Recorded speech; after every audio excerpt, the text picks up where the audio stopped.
దేశ రాజకీయాల్లో కీలక పరిణామం చోటు చేసుకుంది. ప్రియాంక గాంధీతో ప్రశాంత్ కిషోర్ భేటీ అయ్యారు.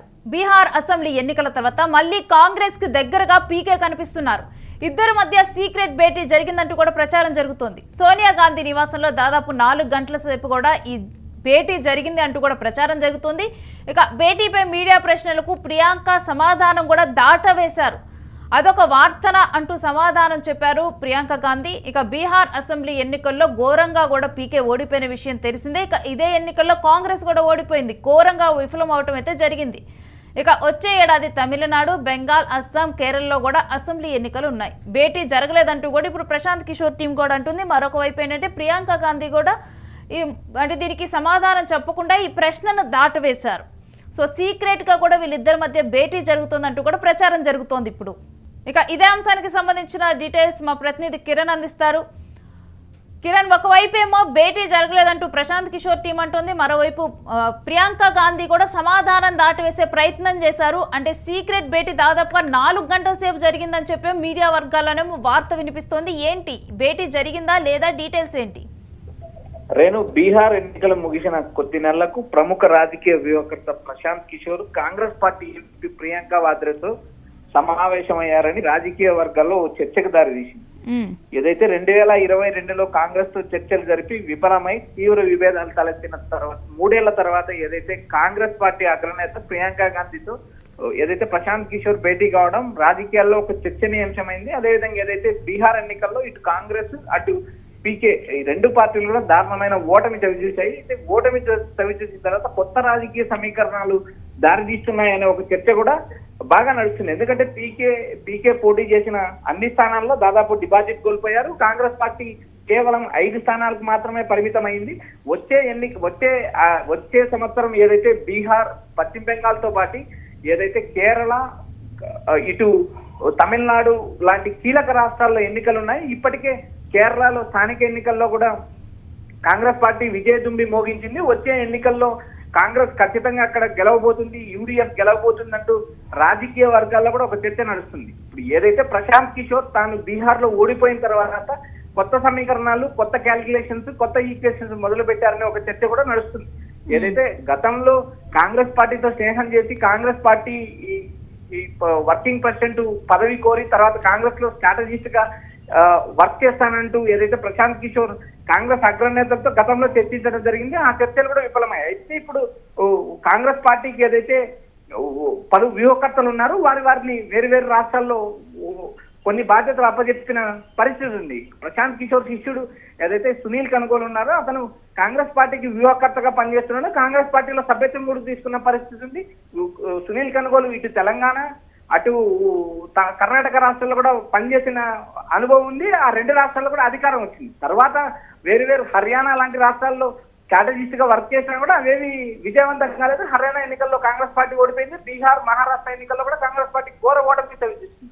వీటిని అన్నిటినీ ఆధారం చేసుకుని ఏదైతే కాంగ్రెస్ పార్టీ ఈ కీలక నేత ప్రియాంక వాద్రాతో ఏదైతే ప్రశాంత్ కిషోర్ భేటీ అయ్యారు. వచ్చే ఎన్నికల కోసం ఈ భేటీ జరిగిందా లేక వచ్చే సంవత్సరం జరగబోయే 5 రాష్ట్రాల ఎన్నికల్లో 3 రాష్ట్రాల్లో ఏదైతే ఇప్పటికే కేరళలో కాంగ్రెస్ గెలుస్తుందనే అంచనాలు వేసిన పరిస్థితిలో ఆ రాష్ట్రాల్లో ఏమైనా పనిచేయడానికి ప్రశాంత్ కిషోర్ వ్యూహాలు సిద్ధం చేస్తున్నారా అనేది కూడా ఓ క్లారిటీ లేదు. వీటిపైన ఏదైతే ఎంపీ ప్రియాంక గాంధీని అడిగినప్పుడు ప్రియాంక గాంధీ సమాధానం దాటవేశారు. అయితే రాబోయే రోజులు ఏమైనా కాంగ్రెస్, పీకే ఇద్దరు కలిసి పనిచేస్తారనేది కూడా ఒక చర్చ నడుస్తుంది. రేణు, కిరణ్, బీహార్తో కూడా పూర్తిగా కూడా రాజకీయాల్లోకి ఎంట్రీ ఇచ్చినటువంటి ప్రశాంత్ కిషోర్ ఇప్పుడు మరలా కూడా స్ట్రాటజిస్ట్ గా మారబోతున్నారు అని చూడాలా ఇప్పుడు ఈ అంశంతో?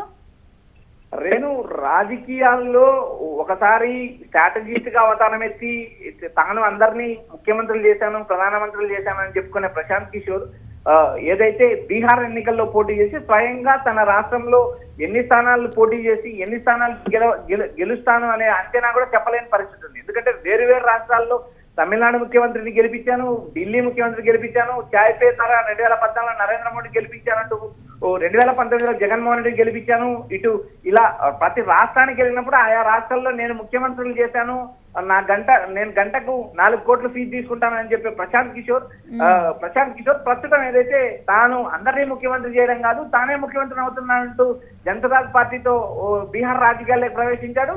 ఆ సుదీర్ఘ పాదయాత్ర చేశాడు. పాదయాత్ర చేసినా కూడా ప్రశాంత్ కిషోర్ ఎవరో బీహార్ ప్రజలకు తెలియకపోవడం, ప్రశాంత్ కిషోర్ ఏదైతే తన సొంత ఊర్లో కూడా ప్రశాంత్ కిషోర్ ఎవరో అనే ప్రశ్న తలెత్తింది. ఎందుకంటే స్ట్రాటజిస్ట్ గా లెక్కలు వేయడం వేరు, రాజకీయాలు వేరు, రెండింటికి సంబంధం ఉండదు.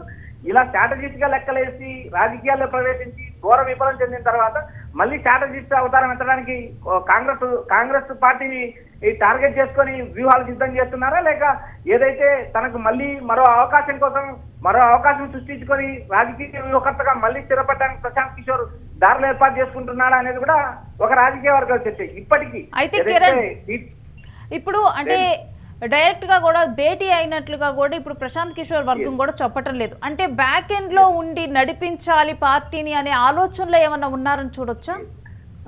కాంగ్రెస్ పార్టీ సుదీర్ఘ చరిత్ర గల పార్టీ. దాదాపు 150 సంవత్సరాలు కాంగ్రెస్ పార్టీకి చరిత్ర ఉంది. ఆ కాంగ్రెస్ పార్టీలో మహామహులు, మహాయోధులు కూడా పనిచేసిన నేపథ్యం ఉంది. కాంగ్రెస్ పార్టీ ఒక నిర్ణయం తీసుకోవాలంటే దేశవ్యాప్తంగా అన్ని అంశాలను పరిగణలోకి తీసుకుని నిర్ణయం తీసుకునే పరిస్థితి. కాంగ్రెస్ వరుసగా 3 ఎన్నికల్లో ఓడిపోయినంత మాత్రాన కాంగ్రెస్ పార్టీకి సంబంధించిన బాధ్యతలు ప్రశాంత్ కిషోర్ కు అంత సులభంగా ఇచ్చే పరిస్థితి ఉండదు.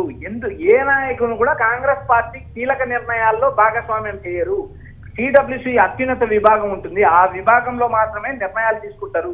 అవి కాంగ్రెస్ పార్టీ అగ్రనేతలు ఎవరైతే ఉన్నారో రాహుల్, సోనియా, ప్రియాంక గాంధీ ఇలాంటి నేతలతో మాట్లాడినంత మాత్రాన అవి ఆచరణకు రావు. ఆ కాంగ్రెస్ పార్టీ అధిష్టానము సిడబ్ల్యూసితో సమావేశం అవుతుంది. సమావేశంలో పలు దేశవ్యాప్తంగా ఉన్న కీలక నేతల అభిప్రాయం తీసుకుంటారు. ప్రశాంత్ కిషోర్ పార్టీలో తెర వెనుక పనిచేయడానికి కూడా కాంగ్రెస్ పార్టీ అంత ఆశామాసిగా ఒప్పుకోదు. ఎందుకంటే ప్రశాంత్ కిషోర్ తీసుకునే కొన్ని పాలసీలు కాంగ్రెస్ పార్టీకి వ్యతిరేకంగా ఉంటాయి.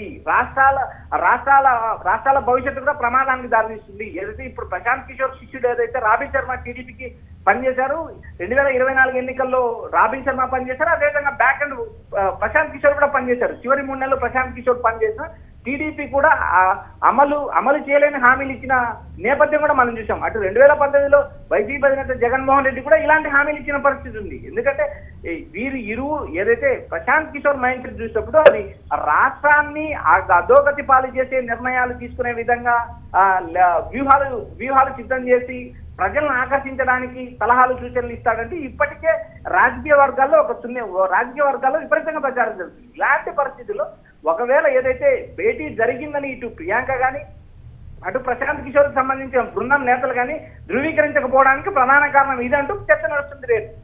Right, thanks for the details Kiran.